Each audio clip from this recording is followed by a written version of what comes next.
El Recurso, podcast educativo de Manel Ribes y Al. El Recurso es un podcast patrocinado por Golden Mac Edu, Grupo Catwin, tu especialista en soluciones pedagógicas Apple para el sector educativo. Si estás interesado en saber cómo la tecnología amplía las posibilidades de enseñanza y aprendizaje de tu centro, visita nuestra web edu.goldenmac.es. Buenos días, buenas tardes, buenas noches, recursillistas. Una semana más aquí en El Recurso. Hoy, lo siento mucho, tengo que volver a decirlo, tengo el enormisísimo placer, es marca de la casa, pero hoy, de verdad de la buena, tengo el enormisísimo placer de traer a un chico que está mal que lo diga, pero es que lo tengo que decir. Alguna vez lo tengo dicho en otro lugar, pero es que me corroe por dentro una envidia insana, malsana, que me mata por dentro, porque es joven, sabe un montón de educación, habla que te mueres, da formación que es alucinante y además una cosa por la que me encantaría es volver atrás en el tiempo y tener las ideas tan claras como las tiene él con mucha menos edad. Yo tuve que pasar mi periplo, él ya se ha cortado mucho tiempo eso.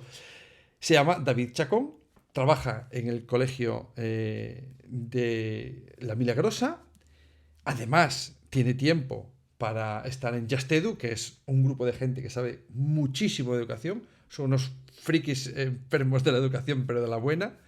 Además, como le sobra tiempo, trabaja para la UNIR y además trabaja para la Escuela de Maestros con Guillermo Negre y Fanny Pastor, que ya han pasado por aquí. Y además tiene familia y no sé cómo lo hace, pero tenemos que pedirle el secreto, porque encima tiene pinta de estar joven y dormir mucho. ¿Cómo se hace, David? Por Dios, cuéntame. ¿Qué tal estás? Buenas, Manel.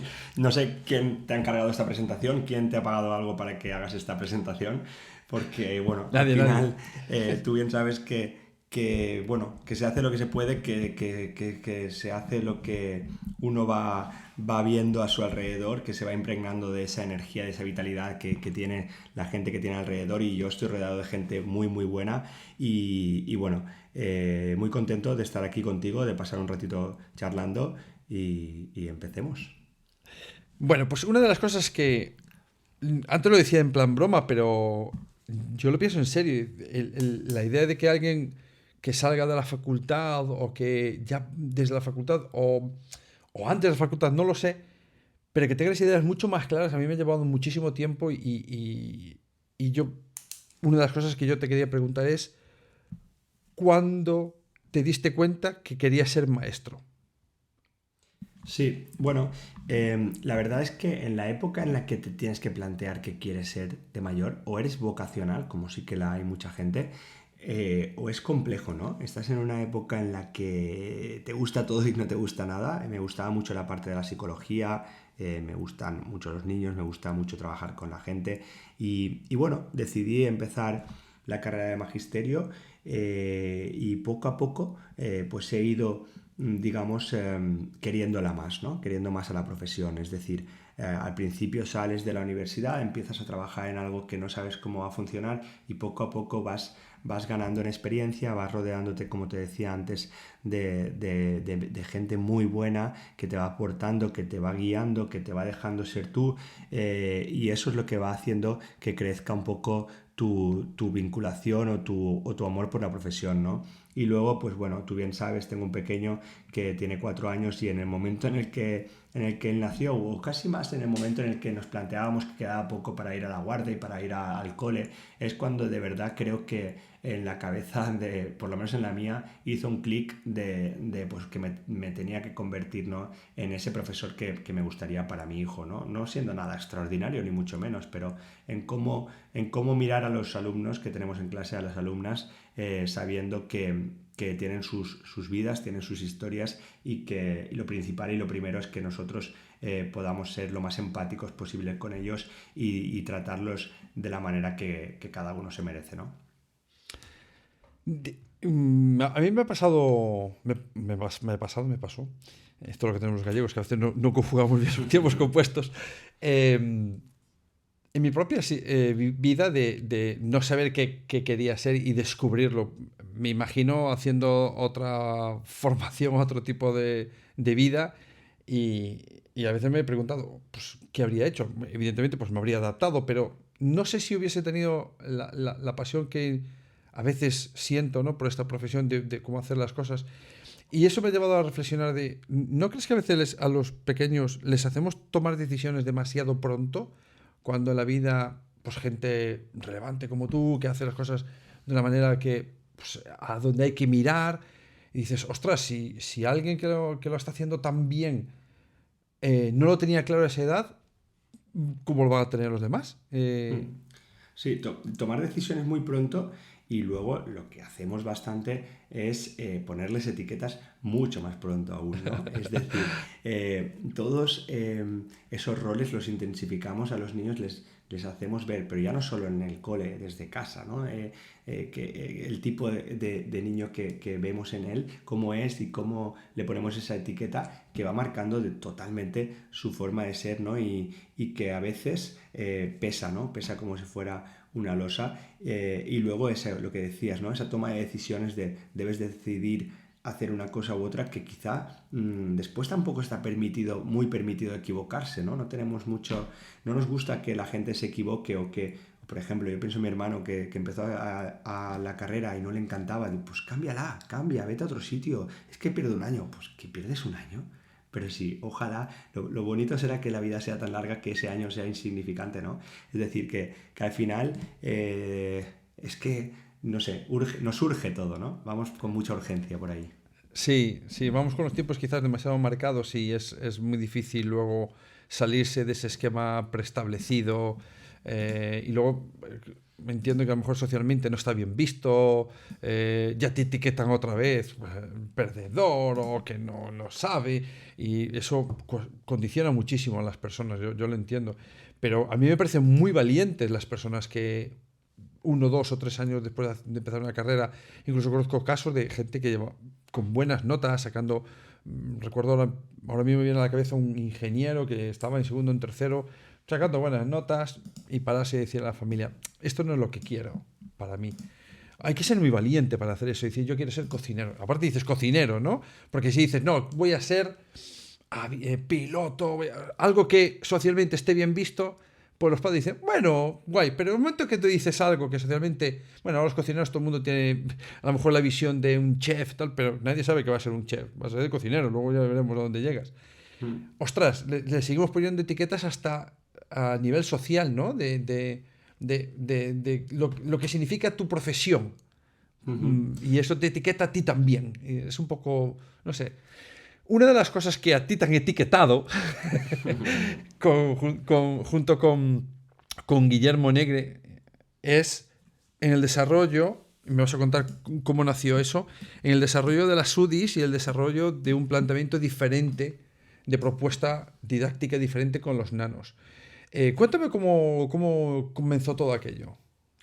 Pues mira, nosotros tenemos la suerte de quizá ser un buen altavoz para lo que sucedió allá por 2009, ¿no? Dentro de un grupo de trabajo de un seminario del CEFIRE en Alcira, empezó aquí en la Comunidad Valenciana, cuando nuestro jefe de estudios en ese momento, que es el actual director del centro, junto con la directora de ese momento, Sor Julia, en este caso Rafa y Sor Julia, deciden meterse dentro de un grupo de innovación que lo que hace es intentar hacer, gracias y por medio al proyecto Combas del Grupo Atlántida, pues hacer el aterrizaje de las competencias. En ese momento se llamaban competencias básicas aquí en España, y cómo hacer eso para implementarlo en las comunidades autónomas y en las aulas, ¿no? En ese caso, en ese seminario 2009 empezamos ahí junto a gente muy, muy, muy top. Estaba Fanny, ahí conocimos a Fanny, Esperanza, Javier Cortés, bueno, multitud de compañeros que todavía lo son y que seguimos trabajando juntos en muchas ocasiones, y ahí nace todo, ¿no? Ahí nace un poco la idea de la unidad didáctica integrada y de incluir o hacer propuestas de programaciones de aula, enfocándose hacia las competencias. Y en ese seminario, que más o menos nació pues, el 2009, ¿cuánto tiempo duró? ¿Cuánto tiempo estuvisteis investigando, transformando, creando? Sí, nosotros 2008 aterrizaron las competencias, 2009 iniciamos, o ya habían iniciado, yo 2009 entré en el colegio, y en ese caso hacemos el Combas en los 3 niveles, que dura 3 años la formación, y no nos desvinculamos nunca de ese grupo, ¿no? De ese grupo de seminario. Actualmente se siguen haciendo reuniones, se sigue haciendo documentación, incluso nosotros aportando poco, quizá por falta de tiempo, pero este grupo de trabajo incansable sigue sin parar, ¿no? Y eso te da un crecimiento increíble, porque son gente que no para de darle vueltas desde la teoría, pero luego nosotros, como tú has anunciado desde el principio, hemos intentado aterrizar toda la teoría dentro del aula y probar dentro del aula si esto funciona o no funciona, que al final es el laboratorio, ¿no? Donde se tiene que experimentar. Y una de esas formas en las que llevasteis al aula, que para mí es lo que creo que no puede haber una práctica sin una base teórica. Ahora recuerdo tener una conversación con el profe Manuel de la universidad, aquí en el recurso, y hablando de cómo se estaba tratando ahora a los pedagogos, ¿no? Que le llamaban pedabobos, y hay un ataque ahí un poco bestia en algunos lugares contra la pedagogía, un sinsentido desde mi punto de vista absoluto. Esa teoría es fundamental para luego crear una práctica real en el aula. Y una de esas prácticas que vosotros construisteis fue el documento puente. Para que la gente que no sabe muy bien por dónde vamos, explícales qué es el documento puente. Bueno, el documento puente realmente, cuando lo diseñamos sobre la antigua norma, pues aquí en la Comunidad Valenciana realmente fue un trabajo para la Consellería. La Consellería lo hizo, ¿no? Lo hizo con la gente del grupo que estábamos trabajando ahí, ¿no? Ese documento lo que pretendía era, pues tenía varios objetivos. Uno era ordenar un poco la norma, ¿no? Las normas son difíciles tienen difícil lectura y demás, entonces ese orden de saber en qué nivel te sitúas y qué es lo que tienes que trabajar o qué es lo que marca la norma para ti, eso lo conseguía el documento puente, pero sobre todo era ese puente, ¿no? Por eso de ahí el nombre, entre lo que es la norma y las programaciones de aula, ¿no? Porque además en ese caso, en ese momento, se generaron los indicadores de logro aquí en Comunidad Valenciana, que realmente lo que hacían era secuenciar el criterio de evaluación en procesos cognitivos diferenciados para poder hacer evaluaciones más concretas y también más formativas al alumnado. Entonces esa creación de los indicadores de logro creo que ayudó muchísimo a todos los docentes de la Comunidad Valenciana, ¿no? En este caso cambió la norma. Nosotros como Escuela de Maestros hemos hecho una propuesta de documento puente también, porque creemos que sobre todo para ordenar la norma y luego para ayudar a los docentes, aunque entendemos que la norma actual tiene un propósito que es el trabajo durante el ciclo y demás, pero también hemos hecho un documento puente nivelado para facilitar un poco que el docente tenga una guía dentro de su propio nivel. Y bueno, es un documento que para nosotros es súper necesario y que de verdad nos hizo aprender mucho. Voy a decir dos cosas porque es la otra marca de la casa, es que yo diga cosas de dos en dos. Entonces, la primera que se me ocurre es: ¿hay más documentos puentes por España que nosotros no conozcamos?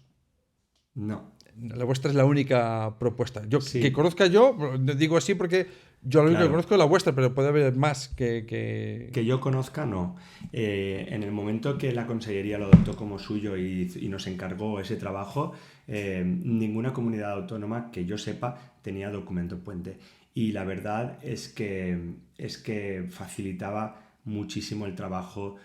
No facilitaba, sino que te daba esa guía y te daba esa tranquilidad de tenerlo todo ahí ordenado y secuenciado, y la verdad es que es un documento que fue guiado por este grupo, también por Esperanza y demás, y creo que fue muy, muy, muy, muy útil.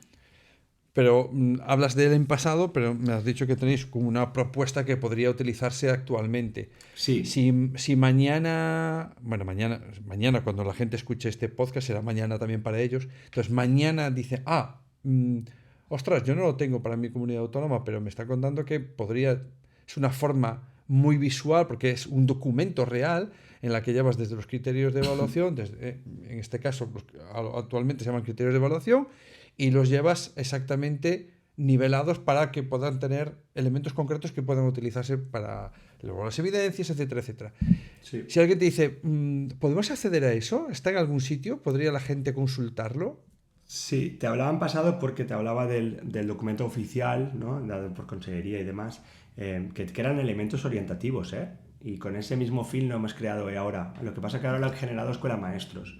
Y Escuela de Maestros lo ha generado, lo ha publicado en la página web, lógicamente de forma gratuita, y de ahí que tenga que agradecer enormemente todo el esfuerzo de los docentes que han trabajado en ellos, porque está de todas las áreas, o de la mayoría de las áreas, y eso ha sido un trabajo altruista del grupo de Escuela de Maestros, que de verdad es encomiable el esfuerzo que han hecho. Y sí, lo tenemos publicado para que quien lo necesite pueda darle una ojeada. De hecho, hicimos una práctica con el Real Decreto también del documento puente de ciclo, pero claro, es del Real Decreto. Cada uno debe de ir a su norma de cada decreto, claro. Bueno, de todas formas, tampoco creo que haya una diferencia sustancial. Ojo. ¿Sí? Ojo. ¿Tanta? Sabes que las autonomías tienen hasta... a ver si lo digo al revés. Creo que es 40 o 60% de autonomía 40. para añadir elementos. De hecho, en Comunidad Valenciana aparecen competencias específicas que no están en el Real Decreto. Todo muy bien argumentado, ¿eh? Todo no es para nada es una crítica, con una visión y con un objetivo. Pero sí que cambia de cada decreto curricular, aunque el concepto del documento se puede trasplantar. Se puede entender perfectamente. Hemos puesto las plantillas vacías para quien quiera, a partir de ahí, trabajar y hacer lo que quiera. Recursillistas, normalmente no damos muchos recursos, hablamos mucho, pero recursos no doy muchos, pero este es uno de ellos.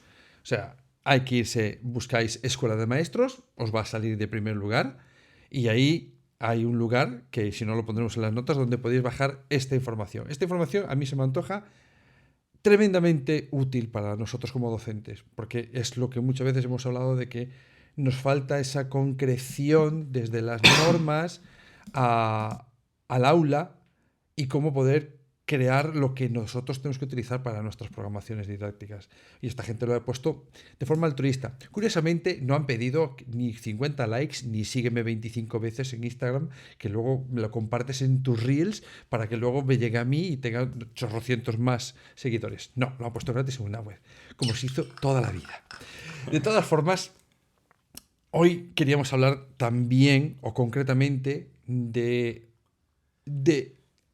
el resultado de toda esa investigación, de trabajo en equipo, que en vuestro centro ha significado un cambio muy importante en la fisonomía del propio centro, en la dinámica del propio centro, e incluso en lo que entienden los docentes, que es su práctica diaria docente. Y son las UDIs. Si tuviéramos que poner una definición, ¿cuál sería? Bueno, pues como bien dices, las UDIs vinieron para transformar nuestro centro. Realmente, cuando hablamos de UDI, hablamos de ese documento de planificación docente que sirve para programar y evaluar competencias. Fíjate, cuando estamos hablando de esto ya desde el 2009, están basadas en el modelo ecológico de Doyle, que lo que intenta es que todo lo que pasa en el aula tenga su aplicabilidad en un contexto. Perdón. Y luego tiene sus 3 pilares, ¿no?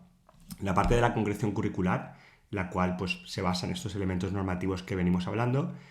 Y luego la parte de la transposición didáctica sería el segundo pilar, en el cual se sustenta, y es que ahí es donde vamos a dejar espacio para que los docentes sean más creativos y puedan diseñar sus secuencias didácticas, ¿no?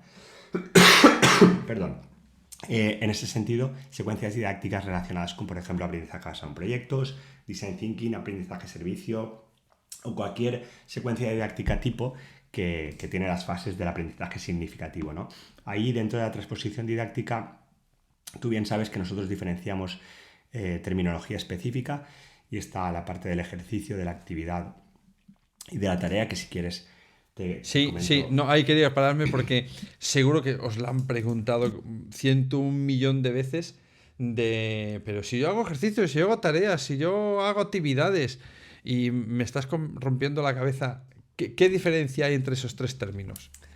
Pues bueno, la diferencia entre ejercicio, actividad y tarea se ve de forma visual. Nosotros normalmente la presentamos mediante una pirámide, ¿no? En esa cúspide de la pirámide aparece lo que es la tarea, que es ese producto final, que tiene que responder a la pregunta de qué hace el alumno, ¿no? Es decir, ¿qué producto final se va a hacer después de este proceso?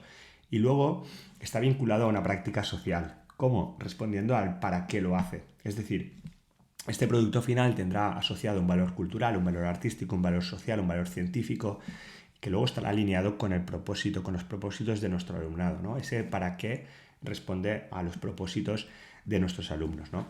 Entonces, es muy importante saber que planteando tareas es como realmente vamos a conseguir un aprendizaje competencial, ya que en esta tarea, para la resolución de esta tarea, van a tener que combinar los tres saberes, las tres dimensiones, que son las tres dimensiones de la competencia. La parte del saber, que está vinculada a los conocimientos, la parte del saber hacer, que está vinculada a las habilidades, destrezas, y la parte del saber ser, que son las actitudes.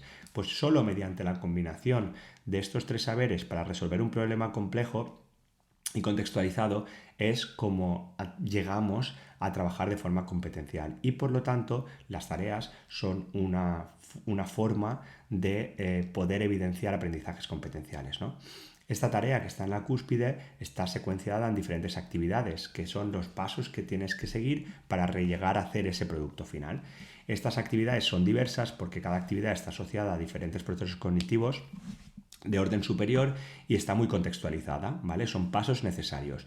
Y esta respuesta a las actividades pues, va a ser variada por parte de los alumnos, y la realización de las mismas, como te decía, es esencial para conseguir esa tarea, ¿no? En este punto de las actividades podemos decir que ahí lo que va a haber sobre todo es saber hacer, habilidades, destrezas, ¿no? Saber hacer con analizar, investigar, debatir, argumentar, evaluar. Saber hacer con qué, con esos conocimientos que se han adquirido previamente en la base de la pirámide, que son los ejercicios, que es unos ejercicios que están vinculados a esas actividades, que son mecánicos, que son repetitivos, de respuesta cerrada y que se consolidan con contenidos básicos, ¿ok?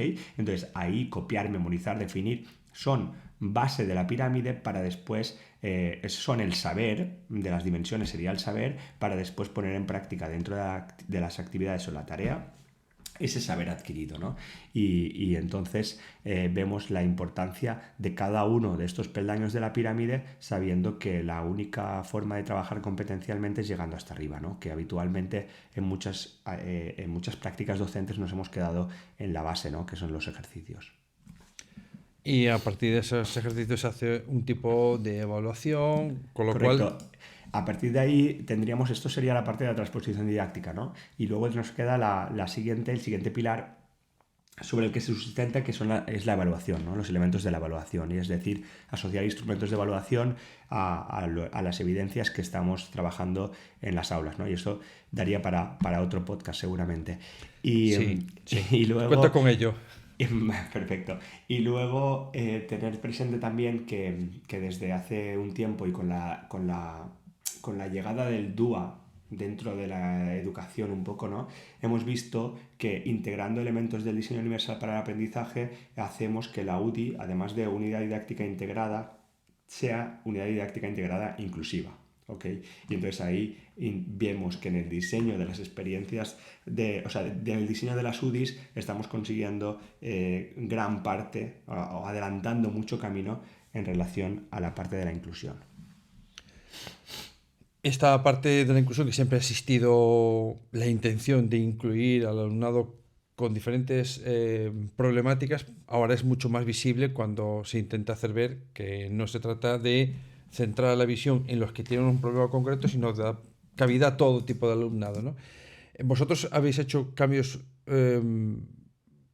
básicos, profundos, lo habéis simplemente, tal como tenéis implementado, ha sido un añadido más que ha enriquecido. ¿Cómo os habéis encontrado cuando lo habéis incorporado? Sí, nosotros nos hemos dado cuenta que después de ver todas las orientaciones que da el diseño universal para el aprendizaje, después de responder ciertas preguntas alrededor de si lo que estás proponiendo en el aula es inclusivo o no, nos dimos cuenta de que Solo con diseñar una UDI bien hecha ya estábamos respondiendo a la mayoría de las preguntas que se planteaban, ¿no? Sobre inclusión. Y luego, además de esto, el decreto curricular en Comunidad Valenciana pues hace especial hincapié, y ahí, pues bueno, por ejemplo, Antonio Márquez es un maestro, ¿no?, en cuanto a la inclusión, y él dice pues la detección de esas barreras, ¿no?, que muchas veces él puso el foco en uno de los talleres en Yasedu diciendo que las barreras no las tenían niños, sino que la tenía nuestra actividad, ¿no? Entonces, esa detección de barreras del grupo seguramente también nos va a dar un conocimiento mayor de cómo es el grupo que se acerca a nuestro aula, y a partir de ahí, si mi unidad es X, mi unidad tiene que ser flexible para que en el diseño de la secuencia de actividades, las actividades se adapten lo mejor posible. Ya en su redacción van a ser inclusivas, pero luego ya tendré en cuenta diferentes variables porque cada grupo, cada persona es diferente, lógicamente. Pero si yo ya dentro del diseño estoy utilizando rutinas de pensamiento, estoy utilizando pedagogías ágiles, estoy utilizando cooperativo y demás, esa actividad en sí misma ya se está haciendo más inclusiva. Y luego, a la tarea, por ejemplo, al producto final, todo el alumnado del aula debe de llegar, ¿vale? Incluso alumnos con necesidades altas, significativas, están haciendo productos finales lógicamente no al mismo nivel que sus compañeros, pero también dentro de la misma unidad, ¿no? Vosotros, desde Yastedu o desde Escuela de Maestros concretamente, dais formación a centros y a profes que quieren cambiar la forma que tienen de trabajar dentro del aula, que no sé por dónde comienza. ¿Cuál es la primera pregunta que le hacéis a estos docentes o estos centros? Porque supongo que os conocen. La UDI, que nosotros queremos cambiar la programación. ¿Esa es la pregunta básica que os hacen o realmente os vienen con otro tipo de preguntas? Las demandas son variadas, ¿no? Pero habitualmente muchas de ellas van relacionadas con la parte, sobre todo, de los informes de evaluación competenciales, del cambio de norma. Esto ha aumentado muchísimo la demanda. Se ha visto siempre como una debilidad la parte de la programación por parte de los profesores, pero es un momento de convertirlo en oportunidad. ¿Por qué? Porque tienes una nueva norma, tienes una nueva oportunidad de conocerla y de a partir de ella diseñar tus propias unidades didácticas, ¿no? Ahí nosotros hemos tenido siempre, lo hablamos, ¿no? Y es que tiene que ser así, es que son esos golpes de suerte que van habitualmente, que suceden, y nosotros tuvimos la suerte de acogernos a este modelo, de trabajar sobre él, de mejorarlo, de adaptarlo, de hacerlo propio durante los años, ¿no? Y esto es un recorrido que realmente es el que invitamos a hacer a los centros, cada uno en la medida de lo posible y dependiendo de su momento, porque lógicamente no siempre una formación puede ser bien recibida por un claustro, y eso es entendible porque estamos hablando de un proceso de transformación. Y luego, sobre todo, creo que lo que nos da mucha autoridad es que lo que llevas a los centros, o lo que podemos hablar hoy tú y yo aquí, es lo que yo mañana o ayer o esta mañana he estado haciendo en el colegio, y eso realmente se palpa y se ve que es muy... te da esa autoridad, ¿no? Doy fe de eso porque cuando los traje aquí al Foro de Educación, cuando los propuse para que el Foro de Educación de Faro de Vigo los trajese, sabía que, bueno, básicamente, como se suele decir de forma muy simple, lo petaron en su formación, porque, bueno, era ver un montón de profesores alrededor con los ojos como platos, diciendo, pero ¿cómo no sabía yo de esto antes, ¿no? Mi pregunta es, cuando hay esas peticiones que muchas veces van ligadas a esa urgencia de me piden esto para mañana, ¿cómo lo hago hoy? Esos informes competenciales, necesitan una transformación. ¿Qué es antes? ¿La necesidad de transformar o de transformarme o transformarnos o tener un líder? Pues mira, nosotros seguimos el modelo que hemos seguido en el cole, y es que primero, es que hemos hablado alguna vez, lo conoces de oídas, y es Rafa, es nuestro director. Él es un líder real, de los que realmente van haciendo camino y que te van dejando hacer a los demás para que todo vaya dentro de una visión compartida, ¿no? En ese caso, es importante decir que nosotros dimos pasos que para mí en su momento me parecían muy lentos. Pasos que realmente no entendía cómo la gente no se subía tan rápido al tren que estaba marcando nuestro líder, ¿no? Y eso hay que comprenderlo también. Cada uno tiene su momento y tiene su particularidad y realmente no todo el mundo va a aceptar esos cambios de forma tan ágil, ¿no? Como nos gustaría habitualmente. Eso es lo primero. Y luego que las transformaciones van viniendo, para mí, desde lo que he vivido en el cole y la suerte que he tenido, desde las aulas. Es decir, se van transformando aulas y eso va transformando el colegio. Y entonces la transformación va desde abajo hacia arriba. Y no viene impuesta por nadie, que era lo que a mí me pedía el cuerpo en ese 2010, 2011, 2012, imponer este modelo ya. No era así. Y Rafa lo tenía muy claro y se tenía que hacer de forma progresiva y tranquila y sabiendo que si íbamos con urgencia, pues íbamos mal, ¿no? Pero tiene que nacer desde ese liderazgo, desde esa visión y luego tener gente que apriete y que lidere dentro del grupo, de los grupos, pues como puede ser Guillermo, que tú sabes que Guillermo donde va, pues lo hace todo, arrasa con todo, ¿no? Porque él llega un par de años después al cole y no es que se suba al barco, sino que lo pasa a capitanear y se pone a incluir además todo el tema de la tecnología educativa. Y luego conoces a Chimo también. Aparece Chimo, que viene en medio de rebote al cole porque venía solo a arreglar todo el tema de ordenadores y demás, y se queda como profe y ahora mismo es el jefe de estudios. Y luego llega Víctor, que ingresa mete a los nenes en 3 años y se deja la Fundación Trilem haciendo formaciones por toda España para ser profe también con nosotros. Claro, son gente que poco a poco lo que va haciendo es que la rueda cada vez se haga más grande, que la bola de nieve se haga más grande y que la gente vea que la forma es esa, ¿no? Y como son gente tan buena, como son gente que le gusta estar con la gente, ayudar y colaborar y sin egos y sin ninguna intención de destacar, pues las cosas van fluyendo. Pero todo esto, y en todo esto me encuentro yo por ahí, que es lo que te decía antes, golpe de suerte de juntarte con gente que es buenísima, que es maravillosa y que no puedes no estar de su equipo, ¿no? Es el único equipo que existe. Creo que has dado la mejor definición de liderazgo distribuido que he oído en mi vida. Porque realmente no recuerdo, sé que es un profesor súper conocido, ahora no me sale el nombre, pero vamos, más que conocido, que decía que no puede haber un buen profesional si no hay una buena persona detrás, ¿no?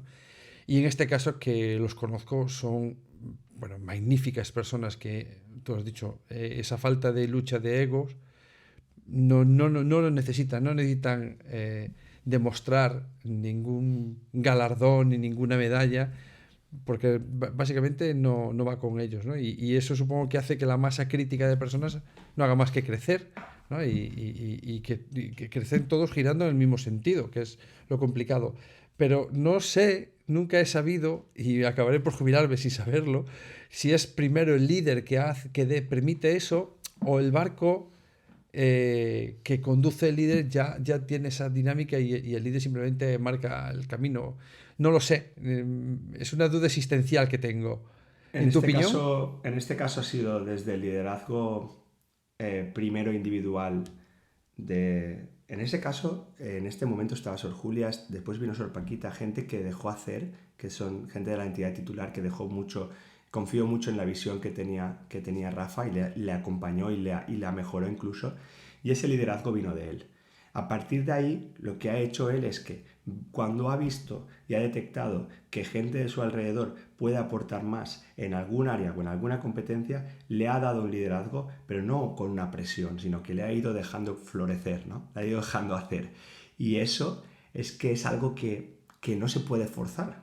Lo ha hecho así y lo ha hecho natural. Entonces eso es lo que ha hecho que se generen otros liderazgos en otra escala, pero que no lo notabas como quiero destacar o quiero hacer para después ser otro líder más arriba. No hay arriba ni hay abajo. Es como aporta lo que puedas, que esto es un proyectazo que es nuestro. Esto es nuestro y esto lo hacemos entre todos, ¿no? Y esa Pero y cuando te hablo de Chimo, te hablo de Víctor, te hablo de cualquier profe de los que tenemos cerca, porque son gente que realmente pues se siente partícipe del proyecto, y eso, claro, si es tu proyecto, ¿cómo le vas a fallar? Claro, exactamente es eso. ¿Dirías que las UDIs es vuestra marca de la casa? Sí, por supuesto. Es la marca de la casa porque nos ha permitido hacer todas las mejoras y todas las implementaciones, o todo lo nuevo que va sonando por ahí, porque tú también eres consciente de que la educación va un poco por modas, ¿no? Y ahora se llevan las rutinas de pensamiento, y ahora se lleva la gamificación, y si no gamificas no haces nada. Y después, cuando el cooperativo pegó mucho, pues el cooperativo. Entonces, qué bueno fue que nosotros siempre hemos tenido este marco de documentación, de planificación, que nos ha servido para introducir todos estos aspectos de forma no forzada. Cuando ha quedado bien dentro de la secuencia de actividades utilizar rutinas de pensamiento, las hemos utilizado, y ya las hemos hecho como propias para saber que dentro de la actividad de motivación casi sí o sí va a haber una rutina de pensamiento. Pero no ha sido para nada forzado, no hemos dado bandazos. Entonces eso siempre nos ha dado esa estructura, ese paraguas para ir haciendo muchas probaturas con todo, con la parte de la evaluación, con la parte de la inclusión, con la parte de la metodología, pero siempre tranquilos, porque estábamos abrazados por ese cinturón, ¿no? Qué bonito sería trabajar en ese cole, solo por la gente que trabaja ahí. ¿Cómo ve la educación? Os digo, de verdad que es impagable conocerlos, porque son unos auténticos frikis de la educación, bien entendidos y con una idea muy clara. Creo, alguna vez he estado en alguna de sus formaciones, con el tema de las UDIs concretamente, y me parece un marco que deberíamos tener más presente, porque creo que nos da cierta seguridad en el momento que lo utilizas y lo haces tuyo. Te deja muy claro qué puedes hacer, cómo implementarlo en el aula, que es muchas veces donde nosotros pues fallamos, como en la planificación, ¿no? Que es algo muy importante. David, muchísimas gracias. No te robo más tiempo, sé que es muy tarde, así que hoy lo vamos a dejar aquí. Te agradezco muchísimo que nos hayas hablado de las UDIs. Pondremos en las notas, lo buscaré, me encomiendo buscarlo y ponerlo en las notas, en dónde está ese documento puente que nos puede servir, y todo lo relativo a las UDIs, para que podáis consultarlo, porque me parece tremendamente importante y tremendamente valioso para nosotros como docentes. Muchas gracias, recursillistas. La semana que viene mejor no puede ser, lo siento. Gracias, Manel. Hasta luego. Podcast patrocinado por Golden Mac Edu, Grupo Catwin, tu especialista en soluciones pedagógicas Apple para el sector educativo. Si estás interesado en saber cómo la tecnología amplía las posibilidades de enseñanza y aprendizaje de tu centro, visita nuestra web edu.goldenmac.es.